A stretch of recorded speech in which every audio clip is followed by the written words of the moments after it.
আবার দেখেন বর্তমানে যে দুজন সমন্বয়ক আছেন যারা সবচেয়ে বেশি নেগেটিভ রোল প্লে করছে আমাদের এগেনস্টে, তার মধ্যে হাসনাত বা সার্জিস।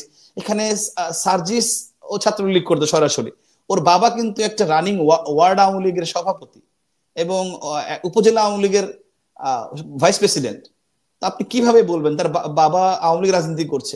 কার মনে কি আছে সেটাকে অন্তর্যামী কেউ না জানার কোনো সুযোগ কিন্তু। ধন্যবাদ। আমি যখন দায়িত্বে ছিলাম তখন 2019 সালে আমি দায়িত্ব শেষ করি সেপ্টেম্বরে।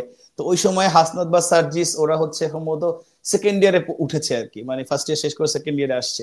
তো একটা এরকম একটা জুনিয়র ছেলেকে চেনার বা জানার কোনো কারণ, সঙ্গত কারণও নেই আমাদের জায়গা থেকে। এবং এখানে শুধু হাসনাত সার্জিস না, আমি সার্জিসকে চিনতাম না কোনো, ওর সাথে আমি পরবর্তীতে এই রিসেন্ট সময় একটা সেলফি দেখেছি। ওকে আমি আসলে চিন্তা না, ওর বাড়ি যেতে পঞ্চগড়, ঢাকা বিশ্ববিদ্যালয়ের ছাত্রলীগ সাধারণ সম্পাদক ছিলেন তখন সাদ্দাম ডাকসুর জিএস।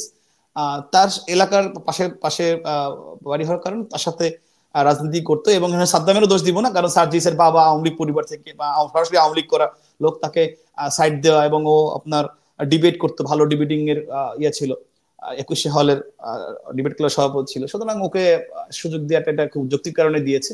কিন্তু পরবর্তীতে যদি এক ধরনের বলবো যে বেইমানি করে ছাত্রলীগের সাথে। আর হাসনাতের কথা বলেন, হাসনাতকে আমি চিনতাম না। ওর যখন একটা আপনার জানেন ঢাকা বিশ্ববিদ্যালয় দীর্ঘদিন যাবত যে একটা প্রবলেম ছিল যে রেজিস্টার বিল্ডিং এর যে হয়রানিটা দীর্ঘসূত্রিতা হয়, সেটা নিয়ে অনেক দিন ধরে কথা হচ্ছিল। তো ও যখন এই ইস্যুটা নিয়ে আপনার আমরণ অনশনে বসে রেজিস্টার বিল্ডিং এর সামনে, তখন একজন সাধারণ শিক্ষার্থী হিসেবে আহ আমি ওকে, যে ঢাকা বিশ্ববিদ্যালয়ের শিক্ষার্থী এইভাবে বসছে একটা যৌক্তিক দাবি নিয়ে, আমি সেই দাবির প্রতি সহমর্ম জানিয়ে সেখানে গিয়ে সংহত জানিয়েছে। আর অনেকে জানিয়েছে, আমি জানিয়েছিলাম। যেহেতু ডাকসুর জিএস হিসেবে ঢাকা বিশ্বের শিক্ষার্থীরা আমাকে ভোট দিয়ে নির্বাচিত করেছে, তাদের তাদের কেউ একজন, যে কেউ, সে যে দলের বা মতের হোক, সে একজন যদি যৌক্তিক কথা বলে, দাবি জানায়, তার পাশে থাকা থাকা আমার দায়িত্ব। এবং এই জায়গাটা আমি একটু অ্যাড করতে চাই। দেখেন যে যখন আক্তার হোসেন, বর্তমান যে নাগরিক কমিটির সদস্য সচিব আক্তার, আমার ডিপার্টমেন্টের ছোট ভাই, তো ও যখন আপনার এসে আপনার আমি যখন ছাত্রলীগের সেক্রেটারি, তখন একটা প্রশ্ন ফাঁস নিয়ে বি ইউনিটের প্রশ্ন ফাঁস হয়ে গিয়েছিল ঢাকা বিশ্ববিদ্যালয়। সেই প্রশ্ন ফাঁস নিয়ে ও আন্দোলন, ও রাজু ভাস্কর্য ও আমরণ অনুসারে বসছে একজন। তো তখন কিন্তু আমি প্রথম গিয়ে সংহত জানিয়েছিলাম যে যেহেতু তখন আক্তার কে বা পরিচয় কে আমি জানি না, দেখা যাচ্ছে একজন শিক্ষার্থী একটা যৌক্তিক কথা বলেছে, একটা আন্দোলন করেছে, যেটা যেটা বঙ্গবন্ধুর আদর্শ, যে একজন হলেও সে যদি ন্যায্য কথা বলে, ন্যায্য পক্ষে থাকে, তার পক্ষে থাকো। তো আমি সবসময় সেই চেষ্টাটা করেছি।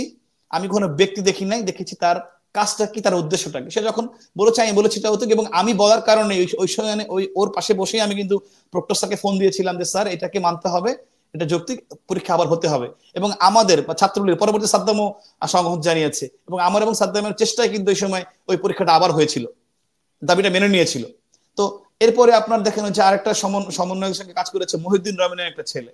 তো ও যখন আপনার এই যে রেলের দুর্নীতি নিয়ে কথা বললো, তখন তো ওর ব্যক্তি পরিচয় কি জানতাম না, ও একজন সাধারণ শিক্ষার্থী।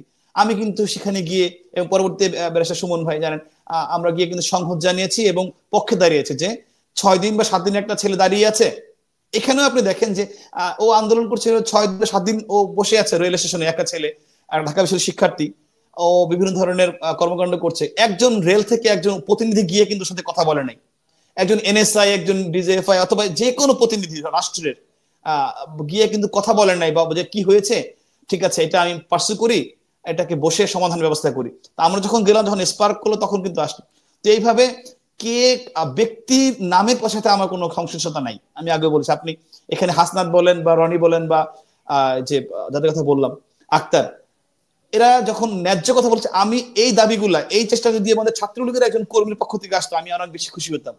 যে ছাত্রলীগের, কারণ গভর্নমেন্টে থাকলে, গভর্নমেন্টের সঙ্গে সংশ্লিষ্ট আছে, তাদের তো উচিত যে কোথায় কোথায় কি অসঙ্গতি, কি সমস্যা, সেগুলো নিয়ে কথা বলে, সেখানে আওয়াজ তৈরি, সেখানে দাবি জানাই।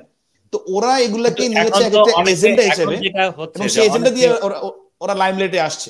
এখন অনেকে অভিযোগ করছে যে এই যে তাদেরকে তাদের রাজনৈতিক পরিচয় বা রাজনৈতিক উদ্দেশ্য আছে কিনা এরকম একটি চিন্তা ভাবনা খোঁজ খবর না নিয়ে, তাদের পক্ষে দাঁড়িয়ে তাদেরকে আলোচনার লাইমলাইটে নিয়ে এসে পক্ষান্তরে সরকারের বিরুদ্ধে যে ষড়যন্ত্র, সেটিকেই সফল হতে আপনারা সহযোগিতা করেছেন, এরকম একটি আলাপ কিন্তু আওয়ামী লীগের বিভিন্ন জন, এই আলাপটা কিন্তু ধোপে টিকবে না।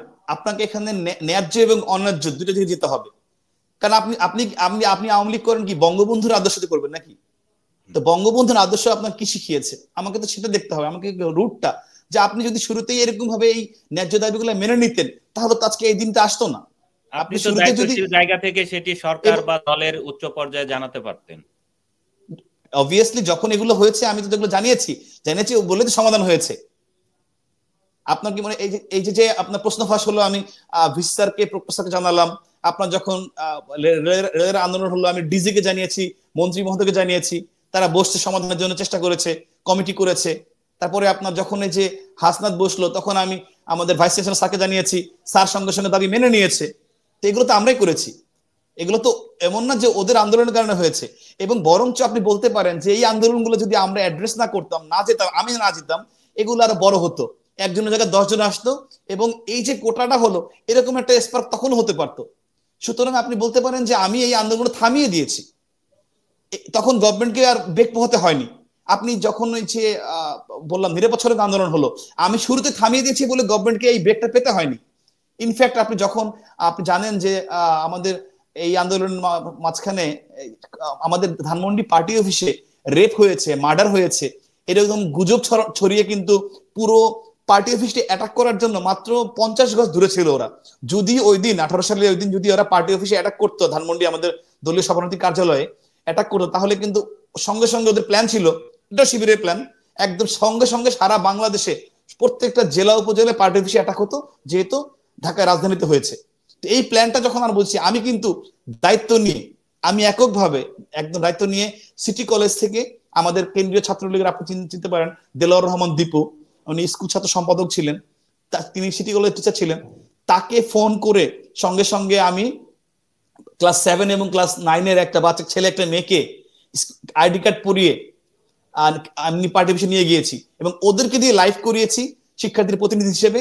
সেই লাইভে ওরা পুরো পার্টি অফিস ঘুরে দেখেছে, দেখে বলেছে যে, আমি বলছি দেখো তোমরা প্রত্যেকটা একদম each and every inch corner of party office, তা দেখে ছাদে গিয়ে বলেছে যে না এটা গুজব, আপনারা বিশ্বাস করবেন না, আমরা প্রতিনিধি হিসেবে আসছি, এখানে কোনো মার্ডার হয় নাই, কোনো রেপ হয় নাই। এই ঘটনা আমি আমি যে দায়িত্ব নিয়ে করলাম শিক্ষার্থীকে এই ঝামেলার মধ্যে নিয়ে এসে, এটা করার কারণে কিন্তু আর ওরা এই ষড়যন্ত্র বাস্তবায়ন করতে পারেনি। সুতরাং ষড়যন্ত্র ওরা করবেই, বারংবার করবে, চেষ্টা করবে। আমার কাজ হচ্ছে আমি কোনো লুপহোলস রাখবো না, আমি ওদেরকে সেই সুযোগ দিব না। যে সুযোগটা আমরা এই কোটা আন্দোলনে এই 24-এ ওদেরকে দিয়েছি, সেই সুযোগটা দেয়া ঠিক হয় না।